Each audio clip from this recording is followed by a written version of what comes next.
ဒီနေ့မှာတော့ကမ္ဘာသမိုင်းတစ်လျှောက်ကုန်ကြစည်အများဆုံးလက်ထက်မင်္ဂလာပွဲ10ခုကိုတင်ဆက်သွားမှာဖြစ်ပါတယ်။နံပါတ်10 2011ခုနှစ်မိုးနဒစီတိုမြို့ကယ်လီဖိုးနီးယားပြည်နယ်အမေရိကန်မှာကျင်းပခဲ့တဲ့ကင်ကာဒါရှီယန်နဲ့ခရစ်ဟန်ဖရီးစ်တို့ရဲ့လက်ထက်မင်္ဂလာပွဲဟာဟောလီဝုဒ်မင်းသားမင်းသမီးတွေပါလာရောက်ချီးမြှင့်ခဲ့တဲ့ပွဲဖြစ်ပြီးဒေါ်လာ2သန်းဝန်းကျင်ကုန်ကျခဲ့ပါတယ်။အလွန်ဈေးကြီးတဲ့အဝတ်အစားတွေကိုဝတ်ဆင်ကရုပ်သံထုတ်လွှင့်ထားပြီးကမ္ဘာတဝန်းကိုတိုက်ရိုက်ပြသခဲ့တဲ့ပွဲလေးဖြစ်ပါတယ်။နံပါတ်9 2002ခုနှစ်နယူးယောက်မြို့မှာကျင်းပခဲ့တဲ့လီဇာမီနီလီနဲ့ဂေးဗစ်ဂက်စတိုရဲ့လက်ထက်မင်္ဂလာပွဲကိုနာမည်ကြီးပုဂ္ဂိုလ်တွေဖြစ်ကြတဲ့မိုက်ကယ်ဂျက်ဆန်နဲ့အဲလီဇဘတ်ဒေးလာတို့ကပါဝင်ချီးမြှင့်တာဖြစ်ပြီးကုန်ကျငွေကဒေါ်လာ4သန်းကျော်ဖြစ်ပါတယ်။နံပါတ်10ချယ်ဆီကလင်တန်နဲ့မတ်မတ်စပင်စကီတို့ရဲ့လက်ထက်မင်္ဂလာပွဲကို2010ခုနှစ်ရိုင်းဘတ်နယူးယောက်မြို့တွင်ကျင်းပခဲ့က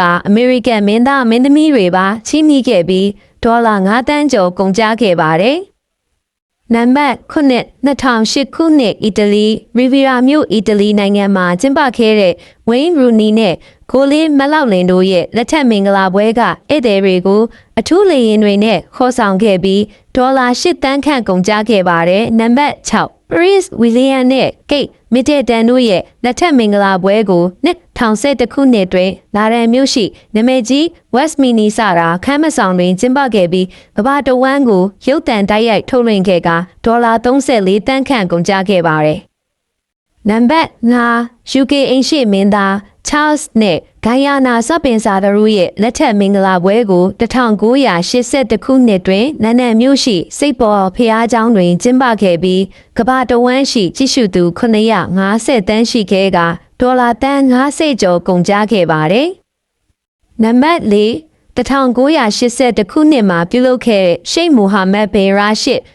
မတ်တုံနဲ့မင်းသမီးဆလာမာတို့ရဲ့လက်ထက်မင်္ဂလာပွဲကိုဒူဘိုင်းမြို့တွင်ကျင်းပခဲ့ပြီးဧည့်သည်2000အတွက်ယာယီအားကစားကွင်းတစ်ခုကိုတည်ဆောက်ခဲ့ကဒေါ်လာတန်း100ခန့်ကုန်ကျခဲ့ပါတယ်။နံပါတ်3 2004ခုနှစ် Paris မြို့ရှိဘာဆေးခမ်းမတွင်ကျင်းပခဲ့တဲ့ဗနီရှာမစ်တဲနဲ့အမိတ်ဘာတီယာတို့ရဲ့လက်ထက်မင်္ဂလာပွဲကိုနာမည်ကြီးကိုင်လစ်မီနိုကွင်းကိုကဖြုတ်ပြေးခဲ့ပြီးပွဲကို9ရက်ကြာဆက်လက်ကျင်းပကဒေါ်လာ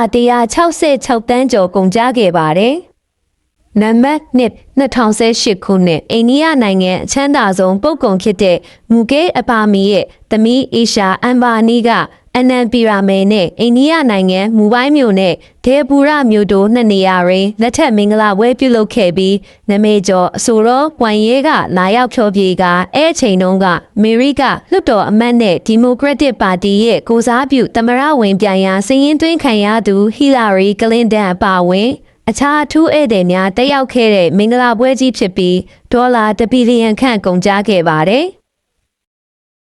နံပါတ်1ကမ္ဘာသမိုင်းမှာအများဆုံးကုန်ကျသည့်မင်္ဂလာပွဲကတော့ဆိုင်းကက်ဆာရီရဲ့နဲ့ခါဒီဂျာဦးစာခိုးပါတို့ရဲ့မင်္ဂလာပွဲဖြစ်ပြီး2016ခုနှစ်ရုရှားနိုင်ငံမော်စကိုမြို့တွင်ကျင်းပခဲ့တာဖြစ်ပါတယ်။ကမ္ဘာနာမည်ကျော်ဂျန်နီဖာလိုဘတ်စာတင်အဲရစ်အကလစ်စစ်တို့ဓာတ်ရိုက်ဖြောပြေးရေးလုပ်ခဲ့ပြီးနာမည်ကြီးစာဖီစာစားတောက်ဆိုင်ကိုရွှေနဲ့ပြုလုပ်ထားတဲ့ပန်းတွေနဲ့အမိုက်စားပြင်ဆင်ခဲ့တဲ့အလွန်ခမ်းနားတဲ့မင်္ဂလာပွဲလေးဖြစ်ပါတယ်။ဒေါ်လာ2ဘီလီယံခန့်ကုန်ကျတာဖြစ်တဲ့အတွက်သမိုင်းတစ်လျှောက်အကြီးကျယ်ဆုံးတဲ့ကုန်ကျစရိတ်အများဆုံးမင်္ဂလာပွဲအဖြစ်သတ်မှတ်ခံထားပါတယ်။